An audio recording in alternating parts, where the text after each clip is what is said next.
মাঠঘাট সব একদম চারদিকে জলে ভরে গেছে, তোমরা দেখতেই পাচ্ছ। আসলে দেখতেই পাচ্ছ কি, এখন তো 3-4 দিন ধরে বর্ষা নেমে গেছে বললে চলে। যে গরমের সময় এত বর্ষা হবে লোকে ভাবতেও পারেনি।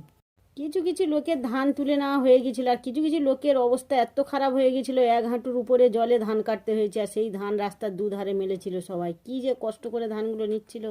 কত দূর থেকে থেকে ধান বয়ে এনে সব রাস্তার ধারে দিচ্ছিল। আর আকাশের ওয়েদার দেখো, এখনো কি অবস্থা হয়ে আছে, যখন বন্যা হবে এরকম মনে হচ্ছিল। আর এই দেখো হাঁটুর উপরে জল, ধান বাঁধছে চাষিরা।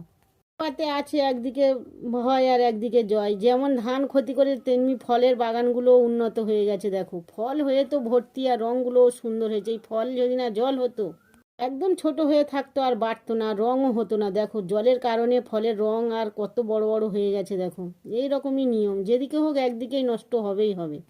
আর খালি মাঠগুলো দেখো সবুজ হয়ে গেছে, সব কদিনের বৃষ্টিতে সব যেন ভরে ভরে সবুজ চারিদিকে হয়ে গেছে।